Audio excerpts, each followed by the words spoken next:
नमस्कार दोस्तों, मैं हूं निरंजन कृष्णा और आप देख रहे हैं सब पर नजर। माहौल अभी गर्म है। भाजपा पीछा नहीं छोड़ रही है झारखंड सरकार का, और ये छात्र आंदोलन ऐसा रूप ले लिया है जिसमें कि झारखंड मुक्ति मोर्चा के कार्यकर्ता भी उग्र होकर के छात्रों के साथ भिड़ गए और मारपीट हो गई। इसी बात को लेकर के एक प्रेस कॉन्फ्रेंस किया गया। आइए जरा चलते हैं प्रेस कॉन्फ्रेंस में कि मामला क्या है। झारखंड मुक्ति मोर्चा का कहना है कि हेमंत सोरेन का पुतला दहन नहीं होने देंगे। यह छात्र नहीं, भाजपा के गुंडे लोग हैं जो छात्र का खाल ओढ़े हेमंत सोरेन का पुतला दहन करने का प्रयास कर रहे हैं। ये भाजपा की कूटनीति शुरू से चली आ रही है। हेमंत सोरेन की मजबूत सरकार पर प्रहार करना चाहती है और उसे छात्र आंदोलन का रूप लेकर गिराना चाहती है। जबकि छात्र की मांग को लेकर के हेमंत सरकार ने तुरंत फैसला लिया और जेपीएससी की परीक्षाएं रद्द कर दी और सरकार ने तुरंत छात्र की मांग को मान लिया, आंदोलन को समाप्त कर दिया। फिर भाजपा वाले छात्र की आड़ में उग्र आंदोलन करके सरकार को घेरना चाहती है और उसे हटाना चाहती है। ऐसा हम बिल्कुल नहीं होने देंगे। हमने झारखंड राज्य को अलग करने में अपना खून पसीना बहाया है, बलिदान दिया है। इतनी आसानी से हम लोग झुकने वाले नहीं हैं। इसी बात को लेकर के एक प्रेस वार्ता धनबाद परिषद में आयोजित की गई, जिसमें मुख्य रूप से झारखंड मुक्ति मोर्चा के जिला सचिव मन्नू आलम, मीडिया पैनलिस्ट नीलम मिश्रा जी और वरिष्ठ नेता चंद्रशेखर अग्रवाल भी मौजूद रहे। साथ में झारखंड मुक्ति मोर्चा के नेता मिराज खान भी समर्थन में नजर आए। सबने अपना अपना विरोध जताया और जनता के सामने अपनी छवि को परोसने का प्रयास किया। बहरहाल अब जनता ही तय करेगी कि भाजपा गलत है या झारखंड मुक्ति मोर्चा। छात्र के साथ अन्याय कौन कर रहा है और न्याय कौन कर रहा है, देखते हैं। खास खबर हमारे एसपीएन के संवाददाता राजू मलाकार धनबाद झारखंड से। अच्छा ये कदम है, उनका मांग ही यही था, मांग पूरा हो गया।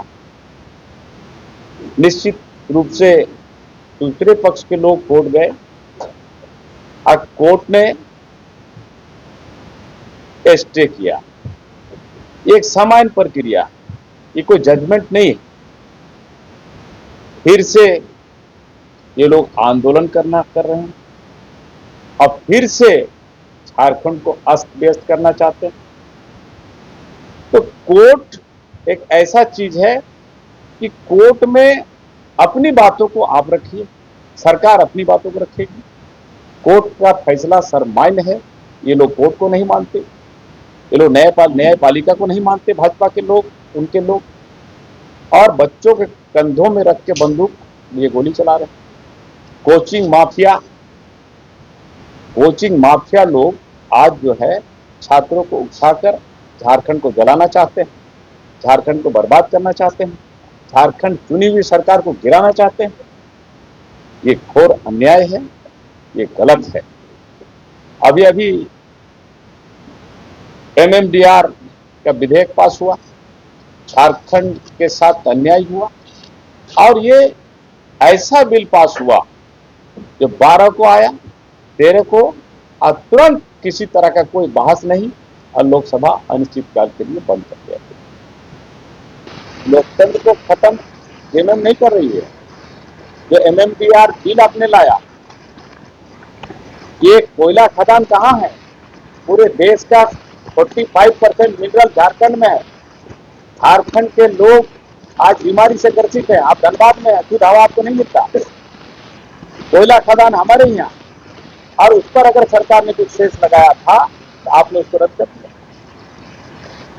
आप लोकतंत्र का गला घोट रहे हैं।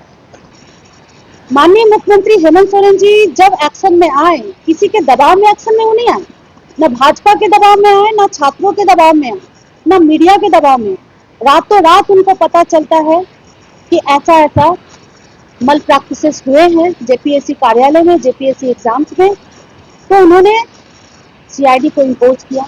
रातों रात सीआईडी जेपीएससी कार्यालय में छापा मारता है, जितने भी डॉक्यूमेंट्स है सब सीज करते हैं।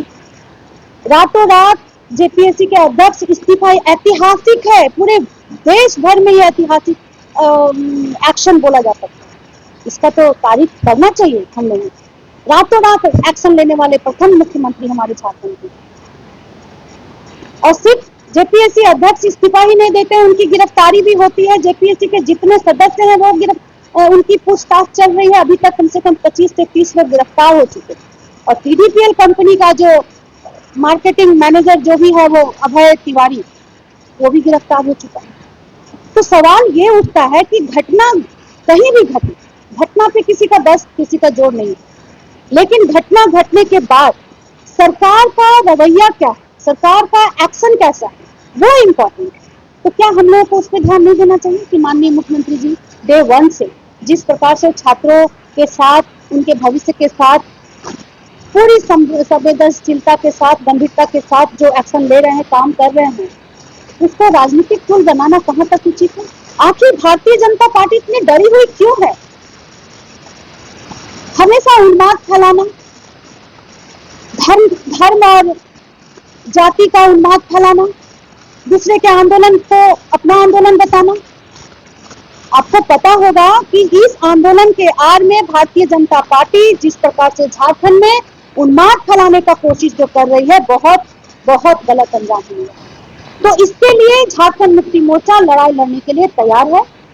संघर्ष से उपजी हुई ये पार्टी, संघर्ष से उपजा हुआ नेता झारखंड मुक्ति मोर्चा में शीर्ष से नीचे तक खड़ा हुआ है, और इस प्रकार का कुठाघात झारखंड बर्दाश्त नहीं करेगा।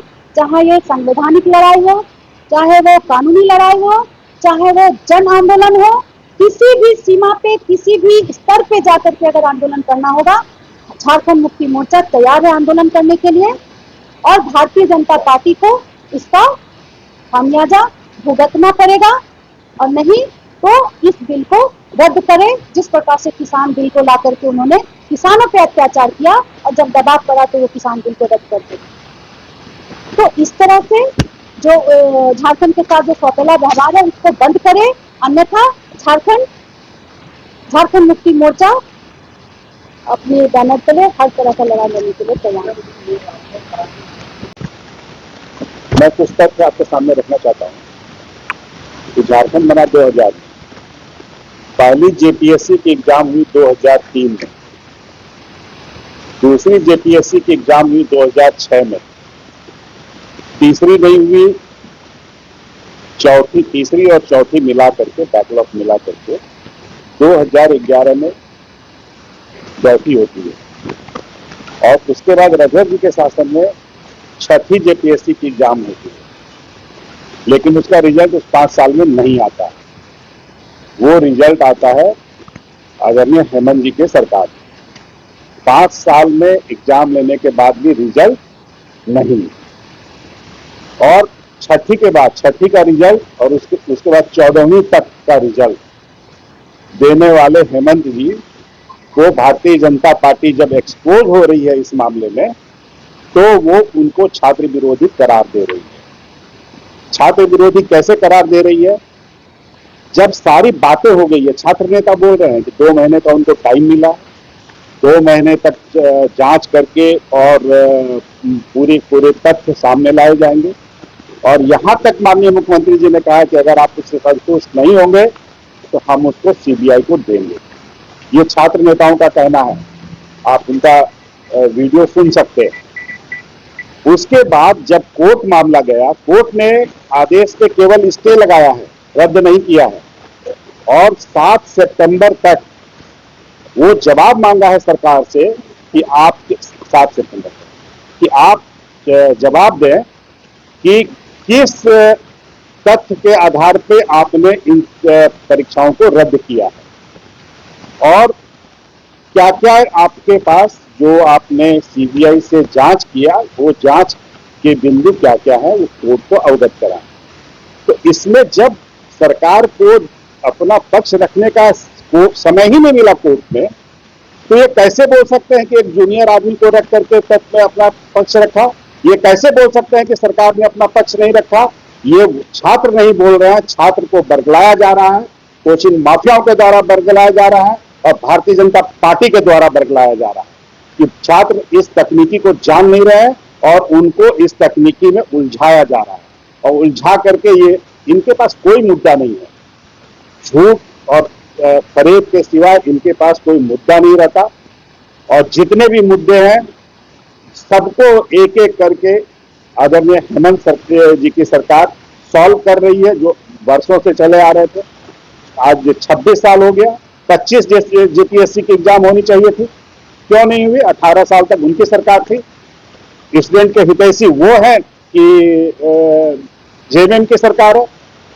ये सारे प्रश्न और ये जो तथ्य हैं, इस तथ्य से भारतीय जनता पार्टी घबरा रही है, और जिस तरीके से अच्छे तरीके से और एक सुदृढ़ तरीके से सरकार ने इस आंदोलन को अपने हाथ से जिस तरह से सेटल किया, ये भारतीय जनता पार्टी सोच नहीं सकती थी कि इस तरीके से ये सेटल हो जाएगा और ये आंदोलन हमारे हाथ से निकल जाएगा। जो पीछे से वो पूरा पंप कर रहे थे वो सारे के सारे एक्सपोज हो जाए।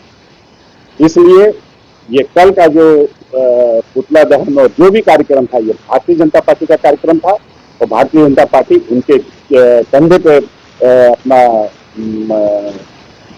बंदूक रख करके वो अपना रोटी सेक रही है। ये नहीं होने दिया जाएगा। और एक आपके माध्यम से हम लोग भी कमर कसे हैं, एक एक जन को बताने का काम करेंगे कि भारतीय जनता पार्टी ने क्या किया अपने 18 साल के शासनकाल में, और जेएमएम के साथ सरकार ने अपने शासनकाल में क्या किया। ये एक एक तथ्य के साथ देने का काम करेंगे। जहां तक एमएमडीआर की बात है,